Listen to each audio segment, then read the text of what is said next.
Hello, guys. Happy Monday. That is very bright, so it's like blinding me. Um, but without it, it is very dark. I apologize. I am helping out a family member this week, so I am not at home in my home office, as you guys can see, and I have not put makeup on or anything today. But I did still want to chat with you and check in and see how everybody is doing on this Monday.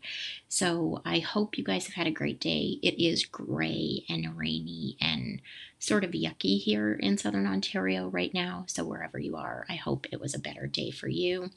I mainly wanted to check in and actually chat tonight a little bit about how we're making connections. So for those of you who haven't listened to today's podcast, it is about how we're making connections and how that's changed over this last year.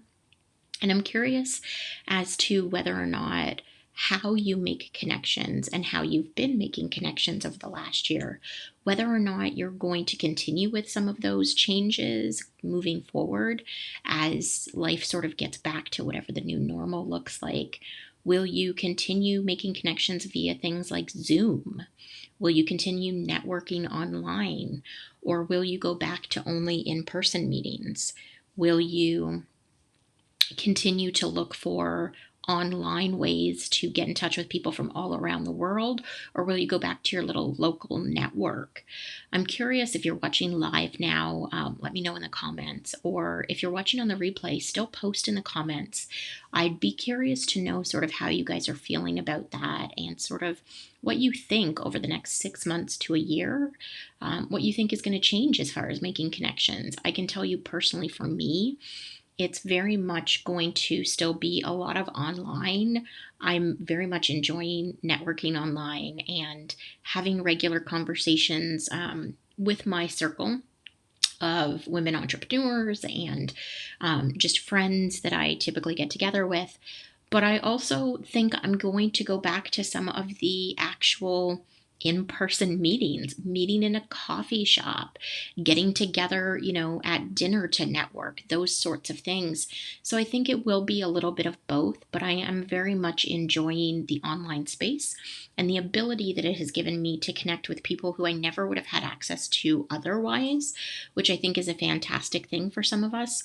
We may never have connected with people from countries like Thailand and Malaysia and South Africa if we weren't actually flying to those places and meeting with those business people. So now that people are networking via Zoom and Clubhouse and all of these other things, it gives us the ability to sort of connect in different ways with different people.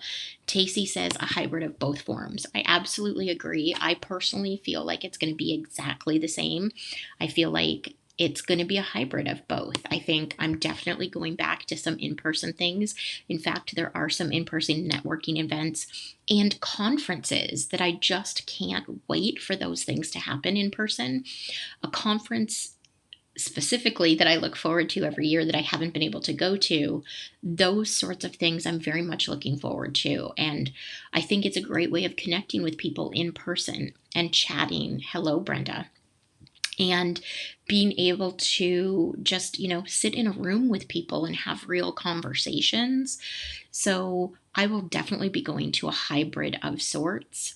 But I think most people are going to be leaning towards that hybrid model in how they make their connections, how they continue to build connections going forward, simply because it has definitely given us different outlets. We've been able to see over the last year how having those sorts of connections changes sort of how we deal with everyday life.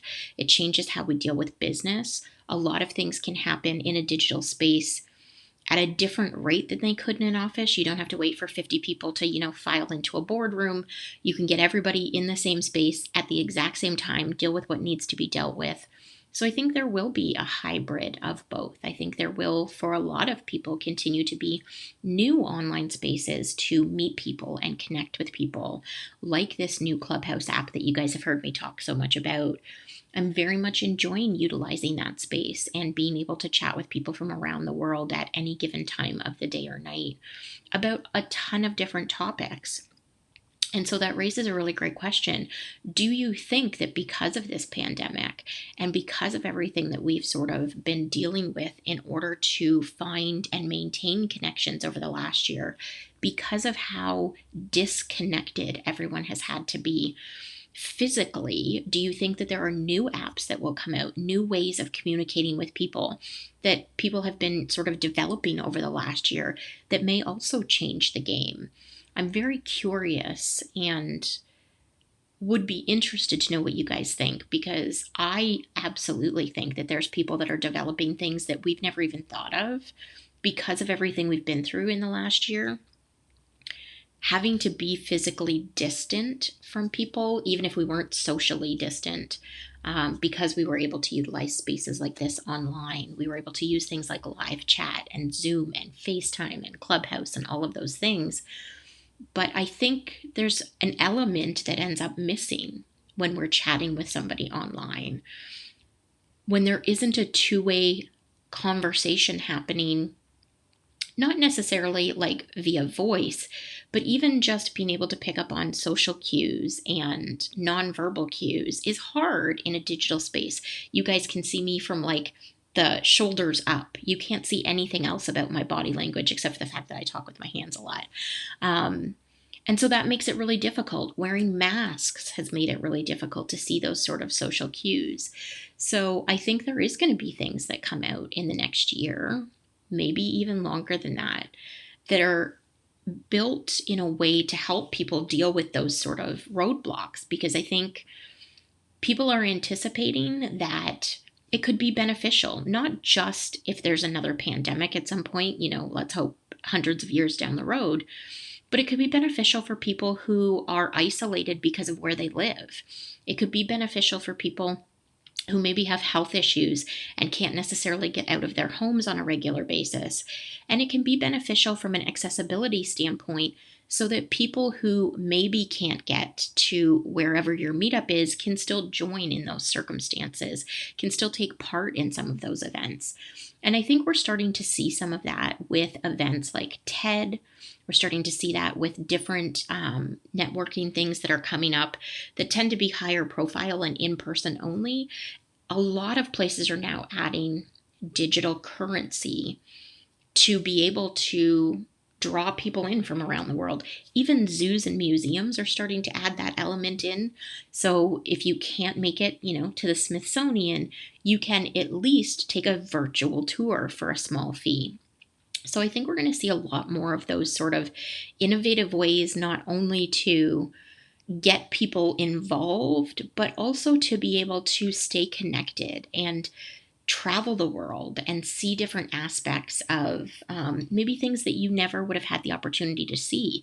If you live in a country where you can't afford a flight all the way around the world to go somewhere, well, maybe you can afford $20 to take the virtual tour. And while it may not feel the same, you still get to experience some of that. And so I think we're going to see a really big increase in those sorts of experiences, which means I think we're also going to see a lot of Oculus type things evolve, which is the virtual reality headsets, because people want to be immersed when they have those sorts of experiences, and they want to be able to feel like they're connecting with the space that they're having it in as well. So I think we're going to see a lot of that sort of stuff over the next year or two. And I'm excited to see what that means for actual connection as well. I know there have been some nursing homes over the last year that have used those Oculus sets to take their visitors, or to take their I don't want to call them guests because I guess they live there, but their residents on virtual tours of different places around the world, because their families couldn't come in and see them because of COVID. They couldn't go outside. They couldn't do things. So they got Oculus sets and allowed them to, be able to feel like they were at the ocean or at the beach. And I think those sorts of things can help with connection. If we're doing them in a group and there's a system built to be able to feel like you're getting together at a coffee shop with someone, but doing it in a virtual way, I think those things are going to start to unfold in really great detail over the next couple of years, which raises a question. if we end up in this hybrid space where we have digital connections and real life connections, how do you weigh what's important for you to feel connected to another person? We live in this world where a lot of people live in totally different countries than their friends, and you don't always have the ability to get on an airplane and visit. But if you could, rather than just do a Facebook live chat or a FaceTime call, if you could pop on a headset like the Oculus and you could digitally meet them for coffee and have a conversation and feel like you're both sitting in a coffee shop together, does that change sort of how connected you feel to that person? Does that change the value of the connection that you're getting from the conversations that you're having? It's a really interesting question. It's something I've been thinking about a lot lately because we have had to adapt what we think connection really is and what it means to us over the last year, and how it's going to change as people get vaccinated and life gets back to whatever this new normal looks like. So have you taken the time to think about what does connection really mean to you and what is important about connecting with other people to you? I think most people are probably going to live in the hybrid world that we've been talking about. But I also think there's a lot of people who are going to ditch this digital world because they feel like they can't get real connection with people in a digital space. It's hard to achieve, right? Whether we're doing a FaceTime call, a Zoom call, whatever it happens to be, you're looking at the little boxes with your face on them. You're constantly checking to, make sure that everything's going well. And so there is an element of disconnection that happens because of that. It's no different than when you're looking at your cell phone to take a picture. You're not actually experiencing what's in front of you. You're experiencing it through the phone, which is a little bit disconnected from the actual living experience of it. So I think there are some people who are probably going to walk away from the digital space and go back to in-person connections and meetups only. But it raises a whole lot of questions, and it's just something I've been thinking about a lot lately. And I'm curious as to sort of what you guys think and how you feel about it all. I know a couple of you in this room right now are huggers, so I know you're really looking forward to getting back to the physical connection of other human beings, getting in a room and giving people hugs, and just being able to, sit in the same space as people who are outside of your home again, which is something that I think a lot of us have been missing. And that part of a connection with another human being is so vitally important to who we are as individuals, to how we feel about the world, and how we connect with our social circles and the people around us. So I think definitely for all the huggers in the room, we will be going back to that as quickly as we possibly can. As Lou says, as awkwardly as we possibly can once we can. But yeah, I'm curious, how do you feel about the connections that you've made over the last year? I know I've met some really great people over the last year, even over the last month, as I've been exploring this new app, Clubhouse. And I really value some of those connections, and I feel very differently about those connections than the connections that I have in life with my friends and my family. But I don't know that they're necessarily less valued. I don't think that that's the case. I think they're just different kinds of connections. And so we need to evaluate sort of what those kinds of connections are. And I think there is a way digitally to have really deep and meaningful connections with people. But it takes more effort. It absolutely is a lot of work and takes a lot of vulnerability, let's be fair. It's hard in a space like this, whether you're talking about Facebook live chat or whether you're talking about a Zoom call, to really open up to people, because it's easy to feel judged. You're sitting in a space like this, you're looking at yourself, you know all of your flaws, and you feel like other people are seeing them as well. And so that makes it really difficult, which is one of the reasons why I'm loving this new Clubhouse app, which I'm going to stop talking about, I promise. But because it's an audio only conversation, you don't have to worry about any of that vanity stuff. And it's really easy to just talk to people openly and honestly. And how many of us actually pick up the phone anymore and make phone calls? I was never one to make phone calls anyway. Just never really liked the phone.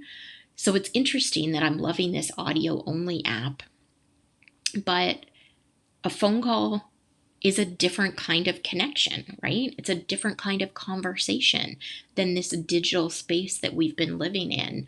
So, what that actually looks like and how that's actually going to unfold or sort of change and morph over the next 6 months to a year as the world gets back to some semblance of whatever normal is going to be, I think will be interesting. And I think it's going to take a lot of effort for all of us to sort of determine what is a meaningful connection to us and how are we going to evaluate those things and where do we place the value in connection.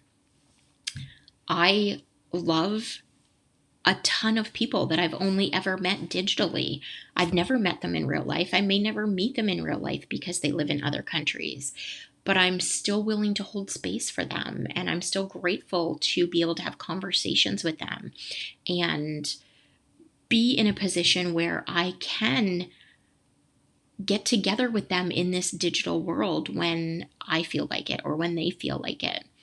But it's also a little bit of a hindrance, right? When we live in a digital space, especially when you're talking about people who live in different time zones or different countries altogether, it can be hard to make those connections, to make it work based on schedules and everything else. So I think it's going to be a struggle for keeping those connections alive over the next year. And I think we're all going to have to do a lot of really deep evaluation to determine what connections we want to keep.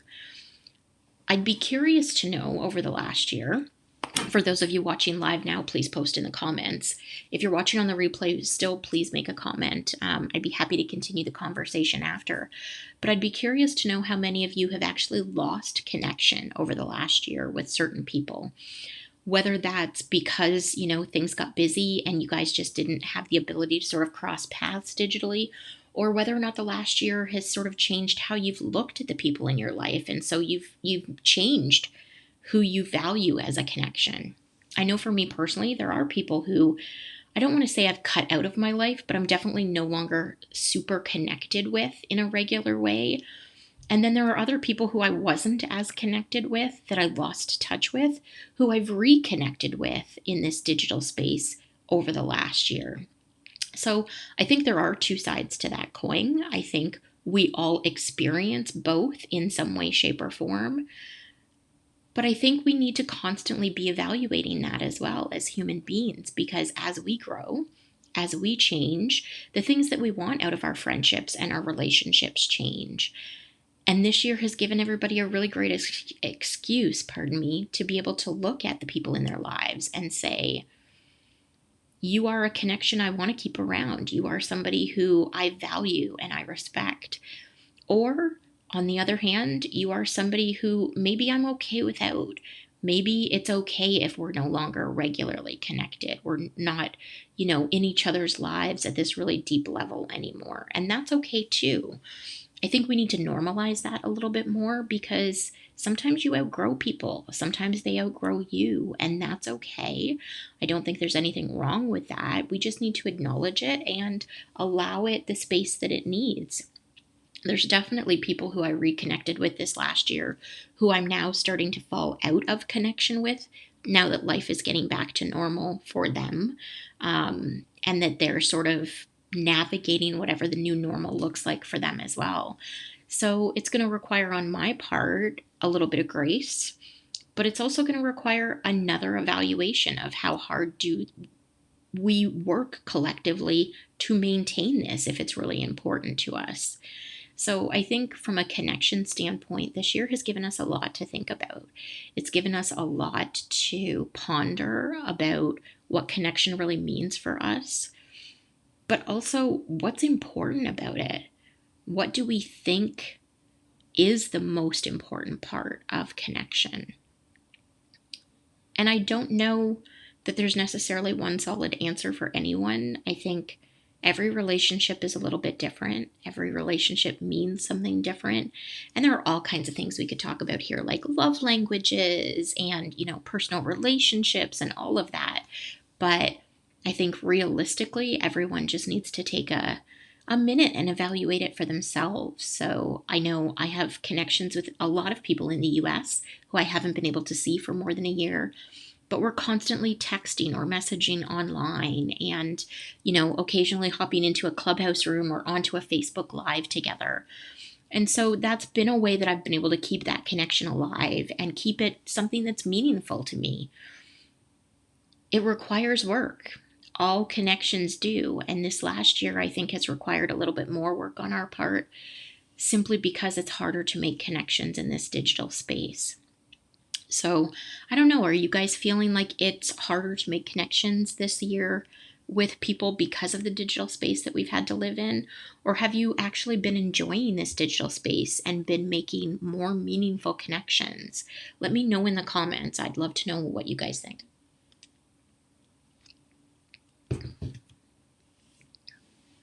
I think certainly in the beginning, people were really looking for ways to connect. And there was probably 50 different Zoom things that I was invited to every single week because people wanted to try really hard to stay connected and be as present as they could be with the people they couldn't physically be in a room with. And I think that's definitely dropped off quite a lot. There are still regular things that people have kept up with, and certainly I have at least one regular thing every single day of the week, but it's definitely dropped a lot. So I think realistically we'll probably find a happy medium, but it has absolutely, in my experience, changed over the last year. Tacey says more work and more forgiveness needed. Do you mean more forgiveness needed between you and the other party to keep and maintain a connection? Because I definitely feel like that's true as well. You can continue to try in this digital space as long and as hard as you want to, but if the other party isn't also doing the same, it's really hard, obviously, to make a connection and to maintain a connection, because you can't really be on a Zoom call by yourself with a friendship and maintain that friendship, right? And it can be really hard. And while I love Facebook Live and doing this with you guys every Monday night, it almost is a one-way conversation because you guys have to type what it is. You're not live on screen talking to me. And it does feel a little bit different, right? So it's harder to maintain those connections in this kind of an atmosphere. You have to be forgiving when others are feeling burnt out. Absolutely. And that's been a big problem, especially over the last 3 to 6 months. Zoom burnout, emotional burnout, just COVID fatigue in general has caused a lot of people to drop off. Whether it's, they no longer have the ability to text you regularly, they're just not getting back to you when you reach out to them about anything. Sorry. A lot of people are struggling because they're feeling burnt out. And it requires a lot of forgiveness on both parts. I think if you're the person who is feeling burnt out, you have to forgive yourself and allow yourself the space to feel that and to sit in it and try to recharge yourself. But if you're the person trying to get in touch with them, you also have to be super forgiving about the fact that maybe, it might take them a couple of weeks to get back to you. They may not have the energy to get together with you right now because of everything else that they're dealing with. People working from home and spouses in the same space and kids homeschooling or going back to school and this back and forth with all the lockdowns. It's emotionally a lot for us all to handle. So it definitely requires a lot of forgiveness on both parts. And even if you're talking family relationships, over the last couple of months, I've had a couple of family members who have been really busy doing personal things, and I haven't been able to connect with them. I haven't been able to, hop on a FaceTime call or even text message as often. And that requires a lot of forgiveness as well and understanding. Life is still happening even though we have COVID, and people are still dealing with regular life circumstances and events even though we're dealing with COVID. So all of this requires a little bit more effort from us as individuals to maintain our friendships, our relationships, and our connections with people.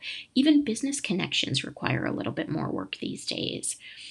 And I think business connections are going to change because I think we have seen over the last year a lot of people cut out the small talk and get to the point and sort of understand people have way too much to deal with from a business standpoint in some cases. So it's better to just do what you got to do and let them go so that they can get to what they need to get done. And I think we'll probably see a shift in business culture a little bit because of that. But it'll be interesting to see when people go back to offices, whether that's, 6 months from now or a year from now, how much that changes again. And I think there'll be a lot of it. Sorry, I apologize. I have been up for a very long time and I did not have a cup of coffee this afternoon. I had one this morning, but not this afternoon. So I do apologize, guys. But definitely my brain needs a little bit more oxygen at this point in the day. So yeah, I don't know. I'm really fascinated by the topic of how we're forming connections right now and whether or not we find them meaningful and sort of what that means to us going forward and how we will maintain those connections going forward. So thank you for taking part in the conversation. I appreciate that. I appreciate you guys who are coming out to the Clubhouse app and joining me in some of these conversations. For those of you who are not a part of the app but you want to join, just send me a DM and I will happily send you an invite so that you can take part. I have a conversation tomorrow afternoon at 1 p.m. Eastern Standard Time about this sort of timeline that the world thinks we should be on. And that, by 40, maybe you should be married and have a house and kids and all of that stuff. And there's quite a few people who I've met over the last few months who that's not the case, just like me. And so we're going to have a conversation, hopefully a really good conversation, about how that shift needs to happen in society and why we think that that's still a thing. So yeah, if you want to take part, feel free to send me a message and I'm happy to send you an invite to that. So thank you to those of you who have joined. Thank you to those of you who take part in this Facebook Live conversation. Brenda, Tacey, thank you for popping on tonight. Anyone else who joined and I didn't see you pop on, thank you for taking part. And if you are watching on the replay, please let me know sort of what your thoughts are about how you're making connections these days and whether or not you're going to keep up those systems as life gets back to whatever the new normal is, or whether or not you're going to change things. Are you going to sort of adopt the hybrid style as well? I'd love to hear from you guys about how you feel about it and whether or not you feel like the connections you've made over this last year are just as meaningful as ones that you had made before, or if you think that that's sort of changed because of the digital space that we're living in. I appreciate you guys coming every single Monday night. Honestly, my Monday doesn't feel really complete until I chat with you guys. So thank you. Thank you for understanding about the lighting being different and things changing. We roll with what the universe puts in front of us sometimes. And so here we are, and we're just rolling with it. But I appreciate you guys showing up. I hope you have a wonderful week. Stay warm, stay safe, stay healthy wherever you are. I am sending love and light to each and every one of you. And I thank you for joining me for Facebook Live tonight. Have a great week, guys, and I will chat with you next Monday. Bye for now.